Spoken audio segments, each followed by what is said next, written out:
우리의 연약함을 아시고 우리를 긍휼히 여기사 늘 하나님의 은혜 가운데 불러주심을 감사합니다. 또 오늘처럼 오랜만에 주 앞에 나와 예배 드릴 수 있는 은혜를 주시니 또 감사합니다. 우리에게 주신 이 은혜를 잊지 않고 날마다 기억하며 우리가 다시 일어설 수 있도록 인도하여 주옵소서. 더 하나님 사랑하지 못하고 영적으로 깨어있지 못했음을 고백합니다. 주님 용서하시고 이 시간 주의 보혈로 우리를 덮어주셔서 다시 한번 주의 보좌 앞에 담대히 나아갈 수 있도록 인도하여 주옵소서. 예수님의 이름으로 기도하옵나이다. 아멘. 교동문 36번 교독하겠습니다. 주여, 주는 대대에 우리의 거처가 되셨나이다. 하나님 전 땅과 세계도 주께서 조성하시기 전 곧 영원부터 영원까지 하나님이십니다. 주께서 사람을 티끌로 돌아가게 하시고 말씀하시기를 너희 인생들은 돌아가라 하셨사오니 주의 목전에는 천년이 지나간 어제 같으며 밤의 순간 같은 별님입니다. 주께서 그들을 홍수처럼 쓸어가시나이다. 그들은 잠깐 자는 자 같으며 아침에 돋는 풀 같으니이다. 푸른 아침에 꽃이 피어나다가 저녁에는 시들어버리나이다. 우리는 주의 노에 수명을 내며 주의 분내심에 놀라나이다. 주께서 우리의 죄악을 주의 앞에 놓으시며 우리의 은밀한 죄를 주의 얼굴 빛 가운데 펴사오니 우리의 모든 날이 주의 분노 중에 지나가며 우리의 평생이 순식간에 다하였나이다. 우리의 연수가 70이요 강건하면 80이라도 그 연수의 자랑은 수고와 슬픔이요 신속기간이 우리가 날아가나이다. 누가 주의 노여움의 능력을 알며 누가 주의 진노의 두려움을 알리이까? 우리에게 은혜를 예수함을 가르치사 지혜로운 마음을 얻게 하소서. 아멘. 전능하사 천지를 만드신 하나님 아버지를 내가 믿사오며 그의 아들 우리 주 예수 그리스도를 믿사오니 이는 성령을 잉태하사 동정자 마리아에게 나시고 본디오 빌라도에게 고난을 받으사 십자가에 못 박혀 죽으시고 장사한 뒤 사흘 만에 죽은 자 가운데서 다시 살아나시며 하늘에 오르사 전능하신 하나님 우편에 앉아 계시다가 저희로서 산자와 죽은 자를 심판하러 오시리라. 성령을 믿사오며 거룩한 공예와 성도가 서로를 통하는 것과 죄를 사하여 주시는 것과 몸이 다시 사는 것과 영원히 사는 것을 믿사옵나이다. 아멘. 자, 자리에 앉으셔서 찬송가 304장 찬송하시겠습니다.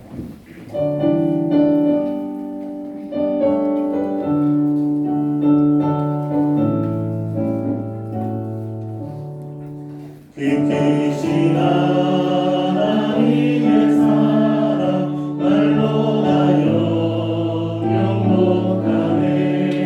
저 높고 높은 별을 넘어 이 낮고 낮은 땅 위에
기도해 주시겠습니다. 다 같이 기도드리겠습니다.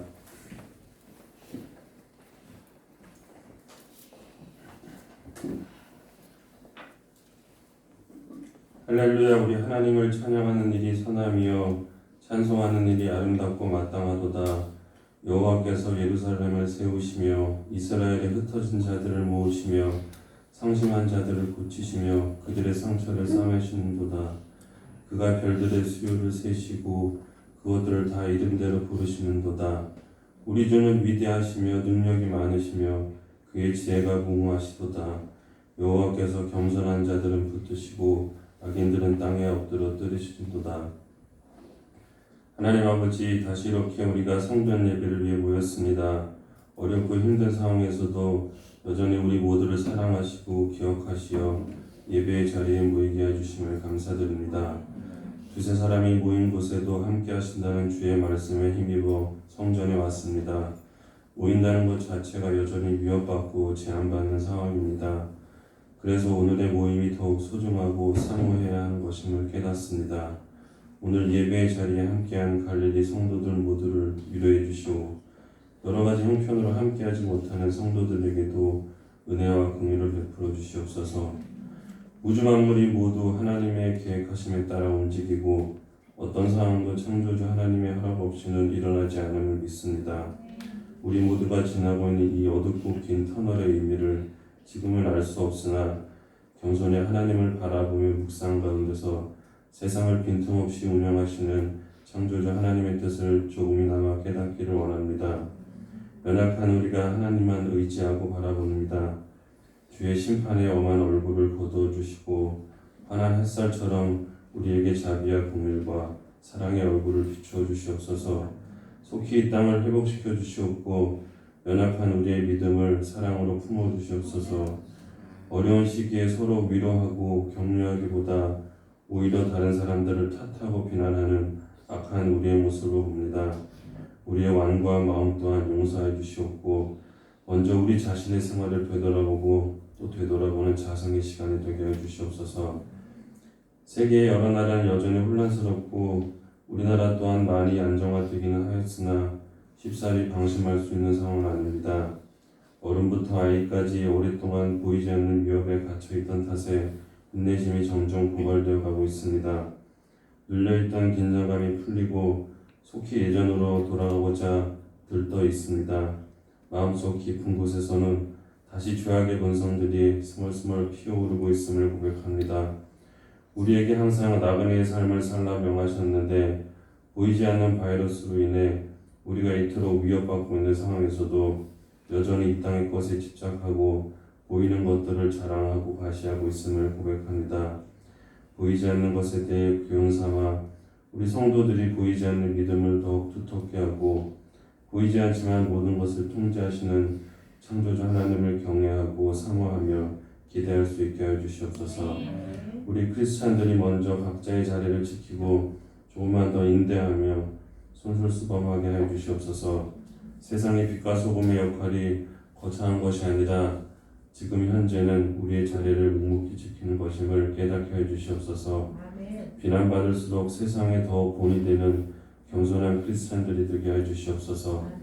온전히 예배가 회복되고 생활이 회복되기 위해 기도부터 다시 시작하는 성숙한 크리스찬들이 되게 해 주시옵소서. 무너진 각자의 마음 성전부터 다시 세우게 해 주시옵소서. 다시 찬양의 온전히 온 예배당에 울려 퍼질 때까지 먼저 우리의 삶에서 찬양이 멈추지 않게 해 주시옵소서. 찬양의 고백을 통해 주신 은혜에 감사하며 우리 영혼의 찬양이 강같이 흐르게 해 주시옵소서. 모든 사람들이 불편을 겪고 있지만 육신의 고통과 마음의 고통으로 더욱 힘들어하고 있는 우리 주변의 이웃들을 살펴보고 또 기도해주는 성숙한 성도들이 되게 해 주시옵소서. 이 어려운 시국에 교회와 교인들을 위해 날마다 기도하시는 담임 목사님과 부목사님, 강도사님과 전도사님의 헌신을 기억하여 주시옵소서. 교회의 문이 닫힌 상황에서도 교회의 구석구석을 살피고 고치는 그 손길을 기억하여 주시옵소서. 이제 우리 성도들도 다시 각자의 위치에서 청지기의 삶을 회복하게 해 주시옵소서. 교회에서 계획한 많은 일정들이 취소되고 여전히 불투명한 가운데 있지만 우리 주님의 명령을 기다리며 성실한 마음으로 하나하나 다시 준비하게 해주시옵소서. 언제 오실지 모르는 신랑 주님을 맞이하려 밤새 기다렸던 신부처럼 주님의 명령에 신속히 따를 수 있도록 맡은 본분에 힘쓰며 준비하는 성실한 청지기가 되게 해주시옵소서. 더욱 어려움을 겪고 있을 세계 각국의 선교사님들을 위해서도 기도합니다. 선교사님들의 사역지와 동역자, 가족 모두의 건강을 더욱 세심히 붙들어 주시고 주님이 사랑하시는 귀한 영혼들이 흩어지지 않도록 주의 능력과 사랑으로 붙잡아 주시옵소서.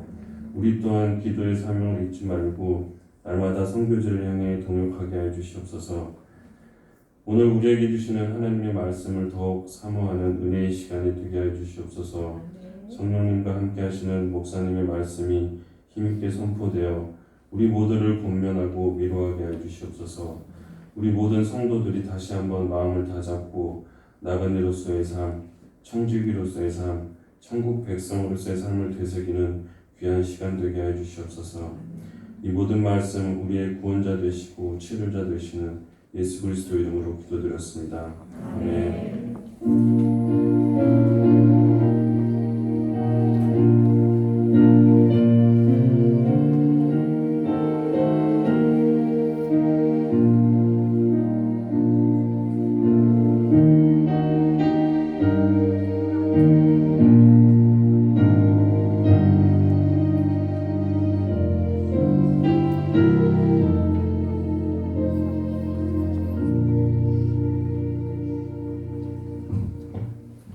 하나님 말씀 보겠습니다. 하나님 말씀은 사무엘상 17장 1절에서 11절까지 말씀입니다. 사무엘상 17장 1절에서 11절까지 말씀 한 절씩 교독하도록 하겠습니다. 블레셋 사람들이 그들의 군대를 모으고 싸우고자 하여 유다에 속한 소고에 모여 소고와 아세가 사이에 에베스담림에 진침해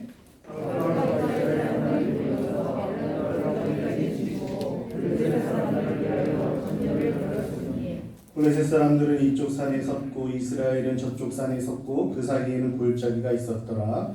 블레셋 사람들의 진영에서 싸움을 도는 자가 가운데 그의 이름은 골리앗이요 가드 사람이라. 이들은 여섯 병이며 머리에는 노트구를 썼고 몸에는 비늘 갑옷을 입었으니 그 갑옷의 무게가 놋 5천 세겔이며 그의 다리에는 놋 박관을 쳤고 어깨자리에는 놋 한참을 메었으니 그 창자루는 배틀채 같고 창날은 철 600세겔이며 방패는 자가 앞서 행하더라.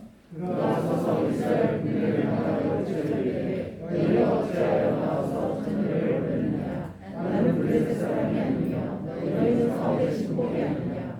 너희는 한 사람을 택하여 내게로 내려오느라. 그가 나와 싸워서 나를 죽이면 우리가 너희의 종이 되겠고 만일 내가 이겨 그를 죽이면 너희가 우리의 종이 되어 우리를 섬길 것이니라. 그 블레셋 사람이 또 이르되 내가 오늘 이스라엘의 군대를 모욕하였으니 사람을 보내어 나와 더불어 싸우게 하라 하니라. 함께 읽겠습니다. 사울과 온 이스라엘이 블레셋 사람의 이 말을 듣고 놀라 크게 두려워하니라. 아멘. 봉헌 찬송 하나님께 올려드리겠습니다.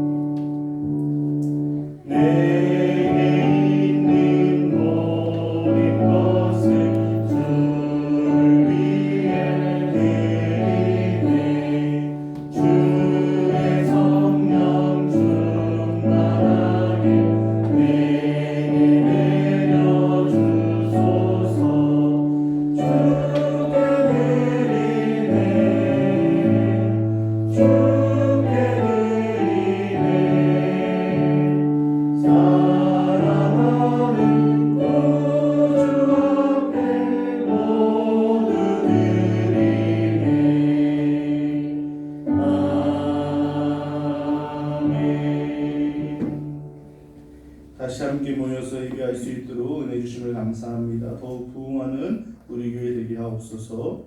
예배의 자리에 나올 수 있도록 모든 여건과 환경을 허락하여 주심을 감사합니다. 예배를 사모하게 하시고 다시 허락하신 주님께 영광 올립니다. 예배의 자리가 회복되게 해주심을 감사합니다. 코로나로부터 지켜주심을 감사합니다. 예배의 자리 지킬 수 있도록 인도해 주시니 감사합니다. 예배를 올 수 있도록 인도해 주셔서 감사합니다. 범사에 감사합니다. 기도하겠습니다. 사랑의 하나님 아버지, 큰 은혜를 감사합니다. 주 앞에 나와 예배 드릴 수 있는 이 은혜가 얼마나 큰 것인지 깨닫게 하심을 감사합니다. 또 이처럼 주 앞에 나오며 우리의 마음과 우리의 기도의 제목을 담아 주 앞에 정성껏 예물을 드릴 수 있도록 인도해 주심도 감사합니다. 이 예물을 통해서 하나님이 영광 받으시고 이 예물이 쓰이는 곳에 하나님의 영광이 드러날 수 있도록 인도하여 주옵소서. 코로나로 인하여 우리 성도님들 가정도 힘들고 어려운 시간을 지나가고 있습니다. 하나님께서 모든 필요를 채우시고 공급하여 주셔서 이 위기 어려움 가운데 지키시고 보호하시는 하나님의 은혜를 체험할 수 있도록 역사하여 주시옵소서. 감사하며 예수님의 이름으로 기도하옵나이다. 아멘. 교회 말씀드리겠습니다. 오늘부터 이제 1부, 2부 나누어서 예배가 드리게 되었고요. 주일 오후 예배와 금요 기도회는 잠시 좀 더 안정이 될 때까지 보류하도록 하겠습니다. 또 새벽 예배는 지난주부터 드리기 시작했는데 또 오셔서 기도하실 분들은 꼭 마스크를 착용하고 오셔서 함께 기도해 주시면 좋겠고요. 주일 학교 예배는 5월 중에 좀 안정이 되는 대로 시작을 하고 또 수요 예배는 5월 6일부터 시작하도록 하겠습니다. 예배를 위한 방역 지침 안내를 꼭 읽어보시고 또 협조해 주시고요. 또 지난번 우리 영상으로 부활주일 예배를 드리면서 또 우리 부활주일 헌금들을 많이 해주셨는데요. 그 헌금을 가지고 우리 선교사님들 우리 8곳에 우리가 후원하는 우리 선교사님들에게 다 보내드렸고요. 그리고 또 후원하는 노예 내의 그 이자립 교회들에도 보내주었습니다. 그래서 거기 보면 주부에 보면 선교사님들 명단하고 후원한 교회 명단이 나와 있는데요. 지금 선교지도 그렇고 후원 교회들도 그렇고 너무나 힘들다고 연락을 해보니까 연락을 주셨습니다. 그래서 여러분들 많이 기도해 주시고 관심 가져주시면 좋겠습니다. 또 우리와 함께 같이 신앙생활했던 박종국 홍가영 집사님 가정이 다음 주에 제주도로 이사를 하게 됐어요. 그래서 여러분들 이제 우리 교회 와서 또 기뻐하고 즐거워하고 또 지난주에 또 그래서 마지막으로 함께 만나서 저녁 식사도 같이 하면서 신방을 했는데 너무 우리 교회 온 것을 행복해했고 떠나는 것을 아쉬워했고 그래서 또 다시 오게 될 거라고 이제 축복을 해줬는데 그곳에서도 신앙생활 잘 할 수 있도록 여러분들 많이 기도해 주시길 바랍니다. 또 우리 최성숙 집사님 아들 준범이가 지금 중앙대병원에 입원해 있어요. 간 수치가 갑자기 너무나 높아져서 보통 높은 게 아니라 너무 많이 높아져서 지금 병원에 입원해 있는데 이제 월요일 날 그 피 검사 결과가 나온다고 해요. 여러분들 오늘 하루 종일 하나님께서 준범이를 어루만져 주셔서 간 수치가 많이 낮아지고 곧 속히 회복할 수 있도록 여러분들 함께 기도해 주시면 좋겠고요. 또 지난번 우리 박경신 집사님, 황선자 원사님 이렇게 그 상을 박경신 집사님 모친 상을 당하셨었는데 오늘 이렇게 또 떡을 준비하셨다고 제가 들었어요. 모르겠는데 그 가실 때 하나씩 받아가시면 될 것 같습니다. 또 많이 위로해 주시고 격려해 주시면 좋겠습니다. 할렐루야. 만나서 반갑습니다. 얼마나 만나서 반가운지 제가 아까 기도하다가 눈물이 다 나가지고 너무나 감사한 것 같아요. 우리가 2월 마지막 주 예배를 끝으로 3월 첫째 주부터 지난주까지 영상으로 예배를 드렸거든요. 처음에는 한두 주 정도 그렇게 드리면 될 줄 알았는데 2달을 꽉 채우고 나서야 이렇게 함께 모여서 예배를 드리게 됐습니다. 그래서 그런지 너무나 감사하고 마음의 감격이 크게 이렇게 다가옵니다. 영상으로 예배드리고 교회 문을 잠그고 성도님들을 뵙지 못하면서 우리 성도님들 한 분 한 분이 얼마나 귀한 존재인지 깊이 저는 느끼게 되었고요. 오늘 이산 가족이 다시 상봉한 것처럼 너무나 기쁘고 다시는 이런 일이 없어서 늘 함께 예배드리게 되기를 간절히 소망합니다. 여러분 이제 함께 모여 예배드리지 못하는 이런 일들이 생기지 않도록 더 기도하기 원합니다. 그리고 이번에 절실하게 느꼈던 예배의 소중함과 교회의 소중함과 또 성도들과의 교제의 소중함을 잊지 말고 코로나 이전보다 더 뜨겁게 사랑하고 하나 되고 더 나아가서 우리가 찬양한 것처럼 그 크신 하나님의 사랑을 더 깊이 찬양할 수 있는 우리 성도님들 되시기를 주님의 이름으로 축원합니다. 오늘 우리가 살펴볼 본문은 우리가 너무나 잘 알고 있는 내용인데요. 교회를 다니지 않는 사람들도 잘 알고 있을 정도로 유명한 본문입니다. 오늘은 이 말씀을 통해서 내 안에 나도 모르는 사이에 거인처럼 커져 있는 골리앗은 무엇인지, 그리고 그 골리앗을 물리치고 영적 전쟁에서 승리할 수 있는 방법이 무엇인지 살펴보기를 원합니다. 오늘 우리가 읽은 본문에 보면 의외의 내용이 나오고 있는데요. 그것은 하나님의 원수인 블레셋 장군 골리앗에 대해서 너무나 자세하게 언급하고 있다는 거예요. 4절부터 7절까지 말씀해 보면 블레셋의 외모에 대해서 열거하고 있는데요. 먼저 키가 6규빗하고도 한 뼘이 된다라고 합니다. 지금 키로 하면 약 3m 정도 되는 크기거든요. 여러분이 알고 있는 우리나라의 가장 큰 사람이 누굽니까? 저는 최용만 선수인 것 같아요. 최용만 선수가 격투기 경기에 나오는 것을 보면 상대 선수가 엄청 운동선수인데도 되게 작게 보이거든요. 그런데 그 최용만 선수의 키가 2m 17 정도 된다고 그래요. 그런데 이 골리앗의 키는 3m. 최용만보다도 약 80cm 정도가 더 큰 겁니다. 그러니까 얼마나 컸겠습니까? 그리고 5절에 보면 머리에는 노투구를 썼고 몸에는 갑옷을 입었는데 갑옷의 무게가 놋 5,000세겔, 지금 무게로 하면 약 58kg 정도의 무게라고 할 수 있습니다. 성인 여성 정도의 무게를 늘 입고 다니는 것이죠. 그리고 7절에 보면 골리앗이 가지고 있는 창의 날만의 그 무게가 약 600세겔, 이것도 약 한 7kg 정도 된다라고 하는데요. 그러니까 지금 이스라엘을 위협하고 있는 골리앗의 이런 외적인 모습을 자세하게 말해주고 있는 것은요, 그러한 골리앗의 외적인 모습이 너무나 크고 대단해서 그 누구도 맞서 싸울 용기가 생기지 않을 정도라는 것을 강조하고 있는 것입니다. 골리앗이 나와서 너희 중에서 한 명이 나와서 1대1로 맞붙어 싸울 사람을 보내라고, 그 사람이 이기면 블레셋이 너희의 종이 되고 내가 이기면 이스라엘이 블레셋의 종이 되게 하자라고 그런 모욕적인 말을 계속하고 있는 겁니다. 이에 대한 반응을 성경은 기록하고 있는데요. 우리 11절 말씀, 17장 11절 말씀 함께 읽어보겠습니다. 시작. 사울과 온 이스라엘이 블레셋 사람의 이 말을 듣고 놀랍게 두려워하니라. 여기 보면 놀라다라는 단어와 두려워하다라는 단어가 같이 나오는데요. 놀라다라는 단어의 히브리어가 하타트라는 단어인데요. 이 단어는 깨지다, 부서지다라는 의미가 있습니다. 그러니까 원문의 의미대로 이 부분을 번역해 보면 그들의 마음이 깨졌고 그들이 매우 두려워했다라고 할 수 있는 것이죠. 우리 사무엘상 17장 24절 말씀도 함께 읽어볼까요? 시작.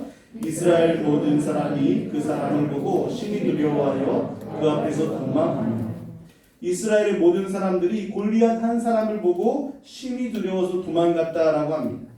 우리가 영적인 침체에 빠지게 되면 나타나는 현상 중 하나는요, 하나님이 함께 하신다는 그 믿음과 지식이 약해진다는 겁니다.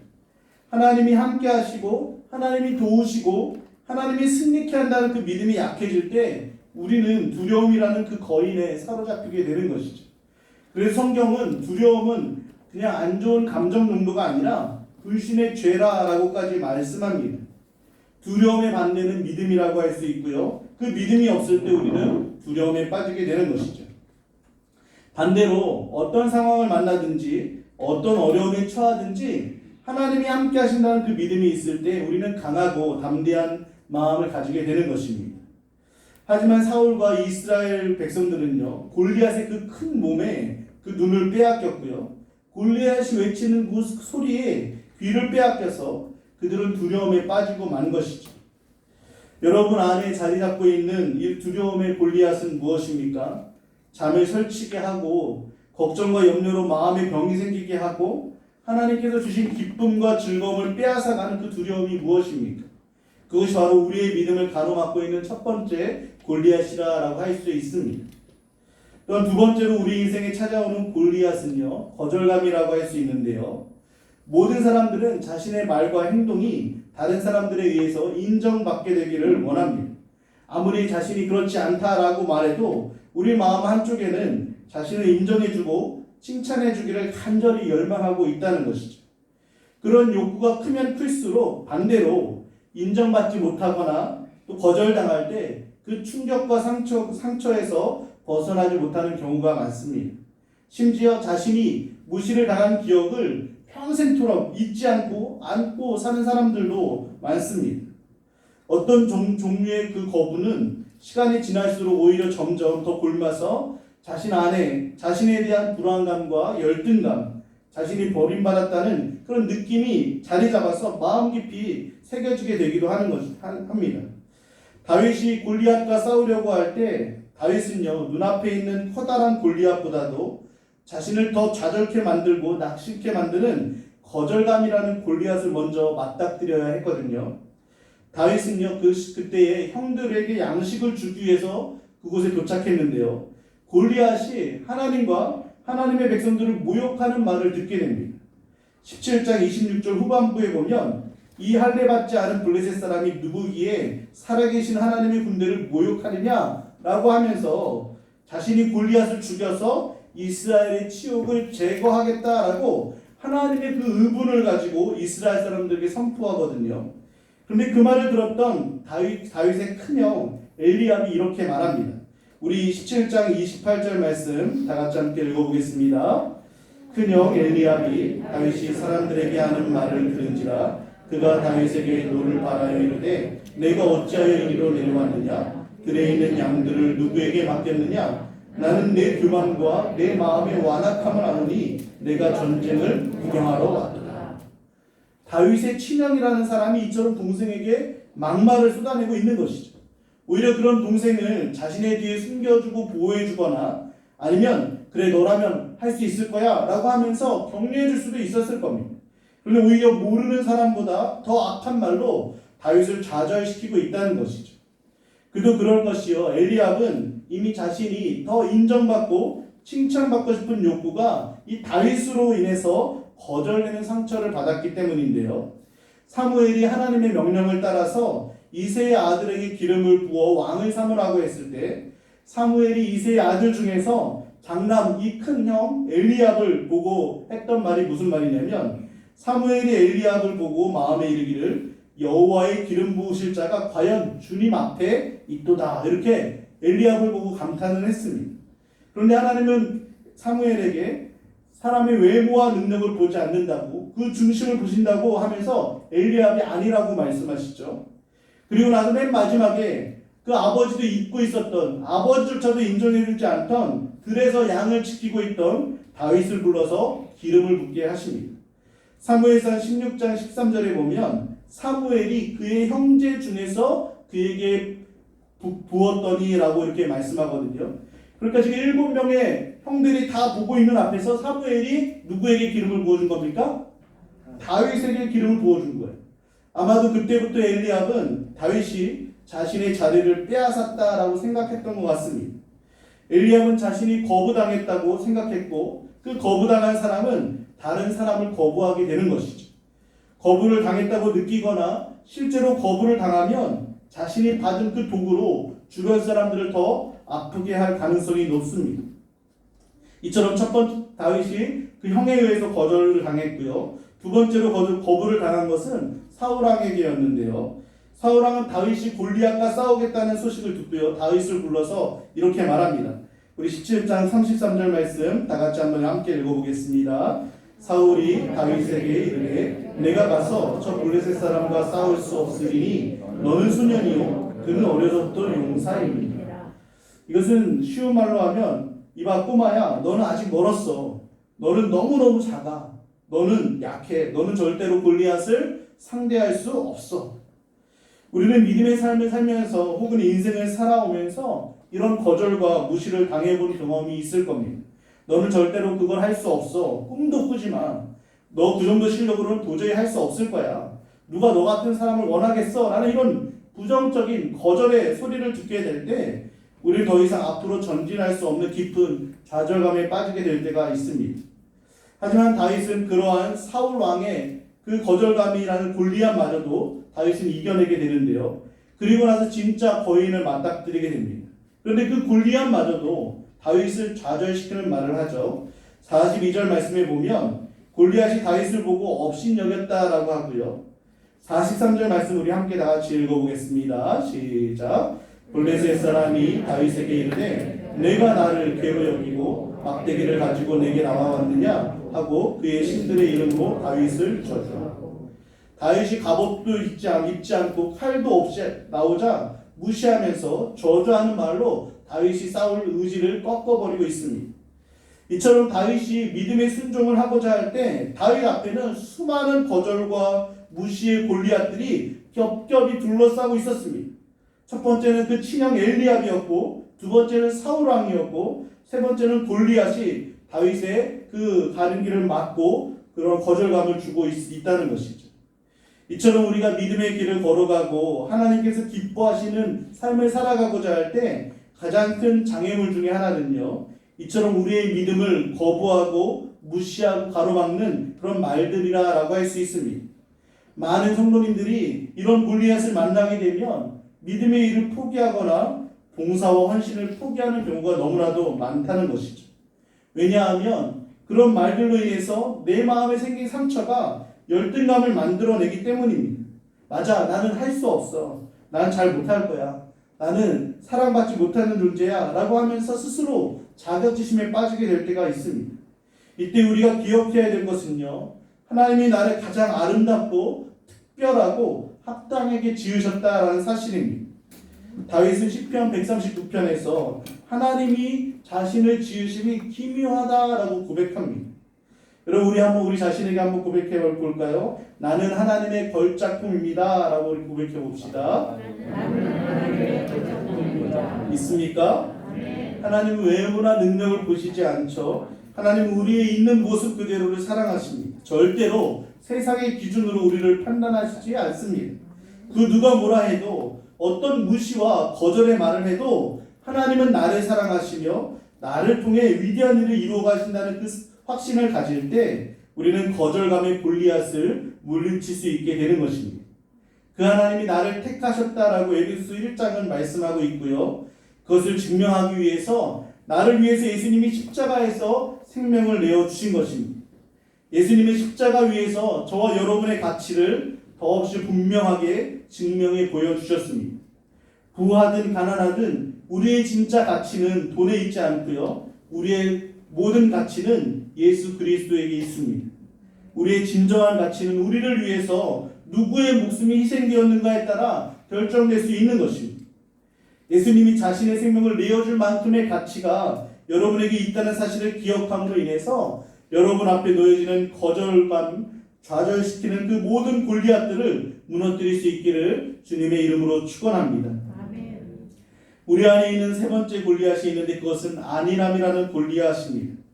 모든 사람들은 편안함을 추구하며 살아가게 되죠. 누구나 불편하고 불안한 삶보다는 안정되고 편안한 삶을 원하고 모든 일이 계획한 대로 술술 풀리기를 원합니다. 그것이 잘못된 생각이라고 할 수는 없습니다. 하지만 문제는 그 편함과 안정이 내 삶의 목표가 될 때 문제가 되는 것이죠. 오늘 본문에도 보면 안일함의 골리앗이 사울 왕과 이스라엘 군대의 발목을 단단히 붙잡고 있는 모습을 볼 수 있는데요. 우리 17장 16절 말씀 우리 다 같이 함께 읽어보겠습니다. 시작. 그 블레셋 사람이 40일을 조속으로 나와서 몸을 나타내었다. 그러니까 지금 골리앗이 다윗이 도착할 때까지 며칠 동안 나와서 이스라엘을 모욕한 겁니까? 40일 동안. 그것도 조속으로. 아침에 한번 염장을 지르고 저녁에 올라와서 또 위협하는 그런 일들이 40일 동안 계속되었던 거예요. 그런데 사울 왕과 이스라엘 백성들은요, 그 40일 동안 하루라도 무엇을 했습니까? 그들은 편안의 유혹에 빠져서 한 발짝도 나가지 못했습니다. 안일함의 거인이 그들을 붙잡고 놓아주지 않았던 것이죠. 골리앗이 40일간 밤낮으로 찾아와서 그렇게 하나님을 모욕하고 치욕스러운 말을 내뱉는데도 이스라엘 백성들은 그것을 별로 대수롭지 않게 생각했습니다. 하나님을 찾고 구하지도 않았고요, 하나님의 선지자를 찾지도 않았습니다. 그 40일이라는 시간 동안 어느새 분께 자신들도 적응이 돼서 아마도 그들은 하루하루를 오늘은 그냥 싸우지 말고 그냥 신경도 쓰지 말고 편하게 지내자. 오늘 몸도 안 좋은데 일단 밥이나 먹고 시작하자. 나가서 뭐 개죽음 당하느니 우리 여기 그냥 텐트 쳐놓고 안전하게 그냥 놀자라고 이렇게 40일을 하루하루를 보낸 것입니다. 이처럼 사울왕과 수많은 이스라엘 군사들이요 40일 동안 아무것도 하지 않고 편안함과 안일함에 머물러 있을 때 다윗이 도착하는데요. 다윗이 도착한 그날로 다윗은 그 문제를 해결해 버리게 되죠. 사울왕과 이스라엘 군사들이 매일같이 망설이기만 했고 또 두려움도 잠시 시간이 지날수록 그곳에 익숙해져서 싸움을 생각조차 안 하고 편안한 시간을 보내고 있었습니다. 그런데 중요한 것은요, 믿음은 항상 불편과 짝을 이룬다는 것입니다. 믿음장이라고 불리는 히브리서 11장 전체를 읽어보면 믿음의 삶이 결코 녹록지 않다는 것을, 고난과 희생을 각오해야 된다는 것을 알 수 있습니다. 우리는 예수님을 닮기를 원하고 또 예수님을 따라가는 것이 제자로서 마땅한 것이라는 것을 너무나 잘 알고 있습니다. 그런데 그 예수님이 십자가의 불편을 감수했다는 것은 받아들이려고 하지 않을 때가 많다는 것이죠. 하지만 지금 우리가 이처럼 예배를 드리고 구원의 기쁨을 누릴 수 있는 것은 예수님께서 십자가에서 감당하신 불편 때문입니다. 예수님은 저와 여러분이 하나님의 자녀가 될 수 있도록 지독히 큰 불편을 감당해 내신 것이죠. 그리고 그것이 바로 복음입니다. 여러분 믿음의 삶에 편한 것이 있습니까? 매일매일 기도하는 것이 편합니까? 죄를 거부하는 것이 쉽고 편합니까? 주님을 닮아가는 것이 마냥 쉽습니까? 그렇지 않죠. 바울은 고린도전서 12장 10절에서 이렇게 말합니다. 그러므로 내가 그리스도를 위하여 약한 것들과 능욕과 박해와 곤고를 기뻐하노니 이는 내가 약한 때에 강함이라. 여러분, 믿음은 거룩한 불편 속에서 자라나게 되어 있습니다. 인생의 가장 위대한 순간들은 주로 가장 불편한 결정을 통해서 나타날 때가 많습니다.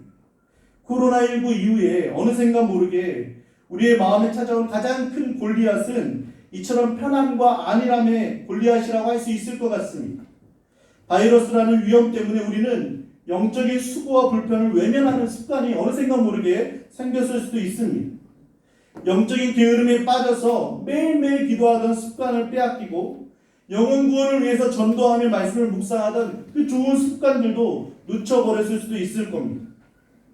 루이 기글리오라는 목사님이 있는데요. 그 목사님이 이런 말을 했습니다.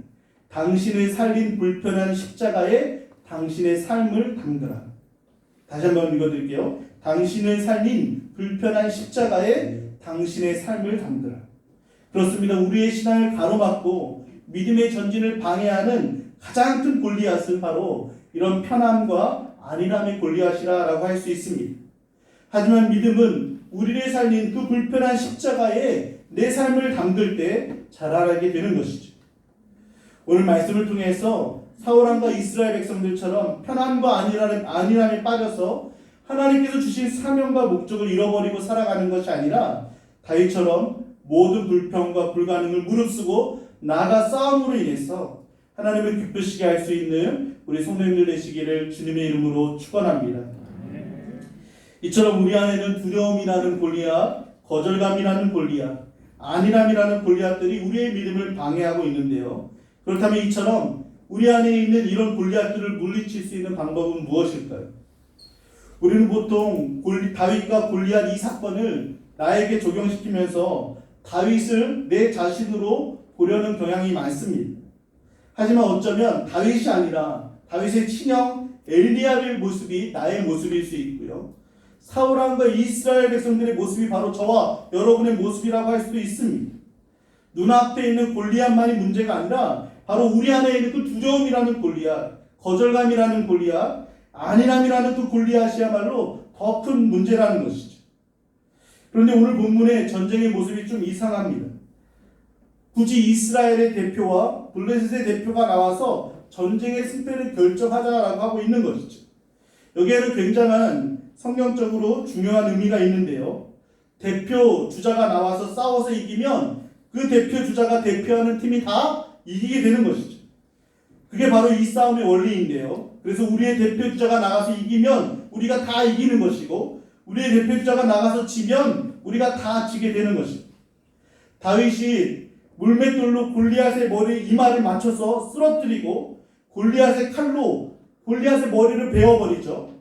그리고 그 머리를 들어서 승리를 외쳤을 때 이스라엘이 그 넘어져 있고 주저앉아있던 군사들이 일제히 일어나서 블레셋을 쫓아가서 그들이 다 죽이고 그들이 남긴 전리품을 취하게 됩니다.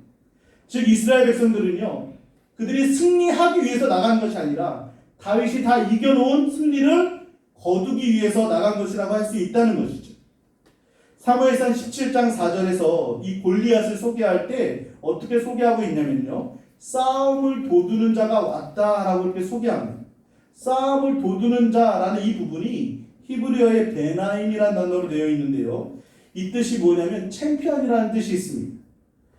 그러니까 어둠의 권세를 대표하는 챔피언인 골리앗으로 나타난 사탄이 있고요, 그 다음에 우리의 대표주자, 우리의 챔피언이 다윗으로 나타난 바로 예수 그리스도시라는 것입니다. 예수님이 우리의 챔피언이라는 것이죠. 이 말은 예수님이 이긴 그 승리는 누구의 것이 되는 겁니까? 바로 우리의 것이 되는 거예요. 주님이 지면 우리도 패배하게 되는 것이죠. 그런데 우리 주님은 어떻게 하셨어요? 승리하셨습니다. 십자가에서 너무나 연약하게 십자가에서 내려오지도 못하고 남을 구원하고 자신을 구원하지 못한다는 그 비아냥거리는 조롱을 받으면서도 십자가에 매달려 계신 너무나도 연약한, 너무나도 보잘것없는 예수님, 마치 골리앗 앞에 물맷돌 겨우 하나 들고 서 있는 처량하기 짝이 없는 다윗과 같은 그 모습, 그러나 그 처량하기 짝이 없는, 힘없는, 게임도 안 되는 그 전쟁에 욱하는 기분에 뛰어들어갔던 다윗의 모습이 바로 십자가에 보잘것없이 달려가신 예수님의 모습이라고 할 수 있는 것입니다. 그 연약함 속에서 예수님은 승리를 이뤄내신 것입니다. 절대로 이길 수 없고 사탄도 자기가 이겼다라고 외치는 그 순간에 우리 주님은 부활하시면서 그 사탄의 머리를 깨부시고 사망과 죽음의 권세를 이기시고 승리하셨습니다. 그 주님의 승리가 바로 저와 여러분의 승리가 된 줄로 믿습니다. 예수님의 승리가 내 승리이고 예수님이 이루신 업적이 나의 업적이 되고 예수님의 성적표가 내 성적표가 되고 예수님이 이루신 의가 내 의가 되는 것입니다. 이것이 바로 십자가의 원리라는 것이죠. 다윗의 승리는 이스라엘의 승리가 된 것처럼 예수 그리스도의 승리가 바로 우리의 승리가 된 것입니다. 이걸 믿을 수 있어야 됩니다. 이것을 믿지 못하면 여러분 안에 있는 그 두려움과 거절감과 안일함의 골리앗을 무너뜨릴 방법이 없습니다. 그래서 히브리서 12장 1절에 보면 믿음의 선조들이 우리를 바라보고 격려하면서 하는 말이 무엇이냐면 이 영적 전쟁에서 믿음의 주요 온전케 하시는 누구를? 예수를 바라보라라고 하는 것이죠. 예수님께서 십자가에서 이룬 그 승리를 나의 승리로 믿지 못하고 오늘도 여전히 두려워하고 열등감에 빠져있고 안일함에 빠져있다면, 그래서 낙심하고 절망하고 그렇게 패배자같이 살고 있다면 과연 그 사람이 복음을 믿는 사람일까요? 우리나라 축구대표팀이 2002년 월드컵에서 승리를 거둘 때마다 마치 내가 승리한 것처럼 아무것도 난 한 것이 없는데도 불구하고 그것이 내 승리라고 여러분 기뻐하며 좋아하지 않았습니까? 그렇다면 날 위해서 십자가에서 죄와 사망을 이기시고 부활하신 그 예수님의 승리를 내 승리라고 믿기 때문에 눈앞에 찾아오는 수많은 골리앗들을 넉넉히 이기고 물리치게 될 줄로 믿습니다. 아멘. 여러분이 아무런 가진 것이 없고 아무런 재능이 없고 기술이 없고 너무나도 골리앗 앞에서 보잘것없는 이 세상이라는 그 골리앗 앞에 서 있는 성도 같아 보이지만 우리가 이 싸움을 당당하게 싸울 수 있는 비결이 무엇이냐면 그렇게 연약해 보이는 예수님이셨지만 십자가 지시는 너무나 비참한 또 주님이셨지만 그 십자가에서 승리를 이뤄내신 바로 그 주님 때문에 우리는 두려움을 이길 수 있고 모든 열등감과 거절감을 극복할 수 있고 우리를 살린 그 불편한 십자가에 기꺼이 우리의 삶을 드릴 수 있게 되는 것입니다. 코로나19를 겪으면서 그리고 코로나 이후에 다가올 모든 경제적인 위기와 영적 어려움 앞에서 우리는 또 다른 수많은 골리앗들을 만나게 될지도 모릅니다. 그때마다 우리는 다윗처럼 우리를 대표하고 우리를 대신해서 싸우고 승리하신 예수 그리스도를 바라봄으로 인해서 넉넉히 이기게 될 줄로 믿습니다. 다윗이 엘라 골짜기로 들어온 순간 모든 것이 달라진 것처럼 예수 그리스도께서 저와 여러분의 인생의 골짜기로 찾아오신 그 순간 두려움과 열등감과 안일함에 빠지게 만드는 모든 골리앗들은 이미 쓰러지게 된 것입니다. 이미 이긴 게임입니다. 더 이상 무서워 피하지 마십시오. 뒤로 물러나지 마십시오. 가만히 주저앉아 있지 마십시오. 앞장서 나가서 우리 대신 싸우시는 그 주님을 믿고 담대하게 믿음의 싸움을 감당해 나갈 수 있는 우리 성도님들 되시기를 주님의 이름으로 축원합니다. 우리 다 함께 일어나셔서 함께 찬양하겠습니다. 하나님은 너를 지키시는 자, 너의 우편에 그늘 되시고 낮에와 밤에 달고 너를 해치는 자. 하나님 앞에 고백하며 찬양 올려드리겠습니다.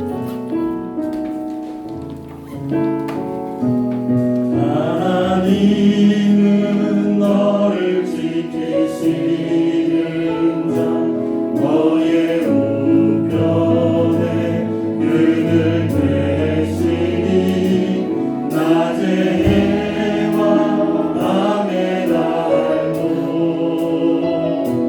너를 해치 못하니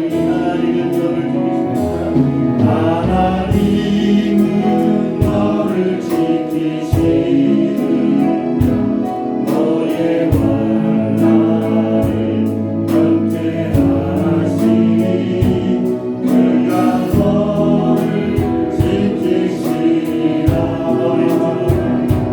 너의 주님을 지키시리라. 눈을 들어 산을 보아라. 너의 도는 어디서 오나. 천지지 너를 만드신 여호와께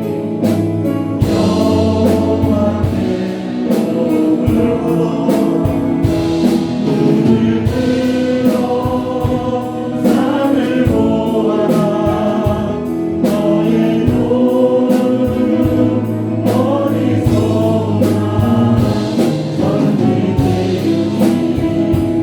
너를 만드신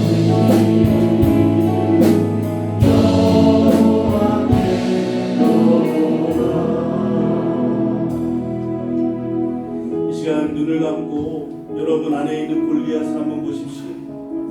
그게 누구든지 무엇이든지 그것이 언제 일어났던 일이든지 곧 닥칠 일이든지 무엇이든지 간에 여러분이 두려워하고 있는 골리앗, 그리고 사람들의 거절과 무시의 말로 인해 열등감에 빠지게 만드는 골리앗, 복음과 함께 고난을 받는 것보다 편하고 안일함에 빠지게 만드는 그 골리앗을 한번 보십시오. 그리고 그 앞에 물맷돌을 두고 있는 다윗도 보시길 바랍니다. 초라하고 힘없고 가진 것 없고 연약해 보이지만 그 모습이 바로 예수님의 모습입니다. 우리의 대표자, 우리의 승리자, 우리의 챔피언인 예수님을 바라보십시오. 이미 이긴 게임입니다. 예수님이 골리앗을 넘어뜨리고 골리앗의 목을 땄습니다. 그런데 우리는 아직도 여전히 두려워하고 있지 않습니까? 낙심하고 있지 않습니까? 편안함 속에 머물러 있지 않습니까? 이제는 내 안에 있는 골리앗의 빼앗겼던 시선을 예수님께로 옮기게 해달라고, 내 안에 있는 골리앗들이 믿음의 주요 온전케 하시는 예수님을 바라봄으로 인해서 우리가 이긴 게임을 승리할 수 있게 해달라고, 믿음으로 나갈 수 있게 해달라고 우리 말씀을 기억하며 우리 통성으로 간절히 기도하도록 하겠습니다. 아버지 하나님 감사합니다. 오늘 주 앞에 나와 다시 예배를 시작하며 코로나로 인하여서 교회 나오지 못하는 시간 동안 우리 안에 믿음의 사이에서 꺼져버린 골리앗들을 아버지 앞에 살펴봅니다. 어느 순간 우리 안에 아버지 커다란 길 잘 잡고 있는 두려움의 골리앗들, 우리를 거절하고 무시해서 열등감을 받게 하는 골리앗들, 우리와 함께 고난받기보다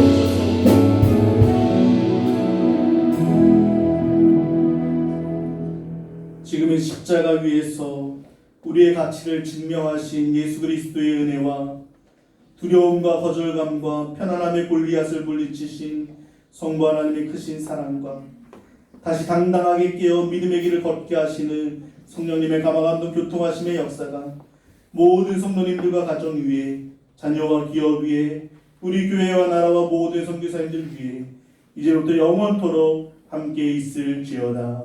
아멘. 아버지 하나님, 코로나로 인한 영적 신체적 우리 안에 골리앗들을 다 이길 수 있도록 인도해 주옵소서. 새롭게 시작할 수 있도록 인도해 주옵소서. 다 이기고 사탄에게 내주지 않고 틈을 보이지 않고 믿음으로 다시 한번 허리를 동이며 승리하는 삶이 될 수 있도록 우리를 붙잡아 주시옵소서.